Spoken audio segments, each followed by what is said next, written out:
Hello, good morning everyone. आज का class है NCERT social study geography class 8 chapter number 3 है एग्रीकल्चर। एनसीईआरटी का 8 क्लास का हम लोग ज्योग्राफी का सेकेंड नंबर एक्सरसाइज का क्वेश्चन का आंसर देखेंगे। टिक द करेक्ट है। और थर्ड नंबर में क्या है, गिव रीजन है और इस दोनों क्वेश्चन का आंसर समझेंगे। तो सेकेंड क्वेश्चन नंबर सेकेंड का फर्स्ट नंबर क्या है, हॉर्टिकल्चर मीन्स।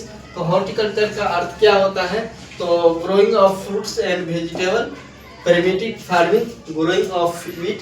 तो ग्रोइंग ऑफ फ्रूट्स का संबंध ग्रोइंग ऑफ फ्रूट्स होता है एंड वेजिटेबल होता है हॉर्टिकल्चर का। उसके बाद सेकेंड नंबर का आंसर देखेंगे, गोल्डन फाइबर रिफर्स टू। तो गोल्डन फाइबर का क्या है, तो गोल्डन फाइबर इसमें क्या कहलाता है, टी कहलाता है, कॉटन कहलाता है, जूट कहलाता है, जूट कहलाएगा। उसके बाद leading producer of coffee. Coffee का उत्पाद कहाँ होता है, तो ब्राजील में होता है, इंडिया में होता है, रसिया में होता है, ब्राजील में होगा। उसके बाद give reason in India agriculture is primary activity. तो हम लोग है ना प्राइमरी एक्टिविटीज का देखेंगे। तो agriculture is an activity of growing crops, fruits, vegetable, flower and rearing of living stock. Agriculture क्या है, एक एक्टिविटी है जो क्या चीज ग्रो करने के लिए होता है, क्रॉप्स, फ्रूट्स, वेजिटेबल और फ्लावर और जानवरों को क्या एनिमल को पाला जाता है। It is primary activity. ये क्या कहलाता है, प्राइमरी एक्टिविटी कहलाता है। और सिंस इनडायरेक्टली इन्वॉल्व्स इन नेचुरल रिसोर्स। ये डायरेक्टली किस पर निर्भर करता है, नेचुरल रिसोर्स पर निर्भर करता है। ये डायरेक्टली किस पर निर्भर करता है, नेचुरल रिसोर्स पर। और in India huge number of people derive activity from there in sector. और ये क्या है, बड़े पैमाने पे लोग हैं इसमें क्या होता है, एक्टिविटी करते हैं और in sector due to lack in literacy of general farmer prefer agriculture since they require the required skill from there in a sector and so feel comfortable it.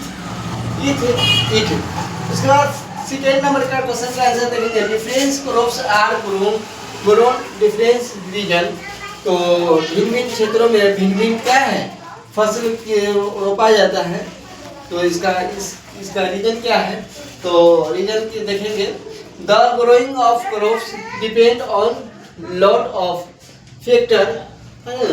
क्या होता है, एक तो कारक होता है जो है ना सॉइल होता है, हर जगह का सॉइल क्या होता है, भिन्न भिन्न होता है, डिफरेंट होता है। उसकी वजह से डिफरेंट क्रॉप्स रोपा जाता है, उसको प्रोड्यूस किया जाता है। Climate rainfall humidity etc important factor. In absence of certain condition it may not be possible to grow a certain crops. तो हम लोग different crops are different region. तो हम लोग देखते हैं सेकेंड नंबर क्वेश्चन का आंसर और थर्ड नंबर क्वेश्चन का आंसर ऑब्जेक्टिव का फिर रिवीजन करा देते हैं।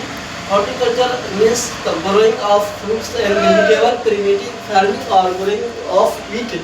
तो इसका आंसर हो जाएगा growing of fruits and vegetable. Golden fibre refers, golden fibre किसको कहते हैं, जूट को कहते हैं। Leading producer of coffee Brazil. और इसके बाद है इन इंडिया के agriculture is primary activity. Agriculture is activity of growing crops, fruits, vegetables, flower और rearing of livestock. It is a primary activity since of if directly involves of in natural resource. ये क्या कहलाता है, agriculture natural resource होता है। In India in huge number of people derive the activity from there in sector they due to lack of literacy in general farmer prefer agriculture since they required skill from there in a sector and also feel comfortable with it। उसके बाद second number देखेंगे, फिर का second number different crops of grown are grown different region. तो the grown growing of crops depend a lot of factor. तो climate, rainfall, humidity, etc. important factor. In absence of certain condition, it may not be possible to grow a certain crops. So different crops are growing in different region. तो आज का class यहीं पे and होता है।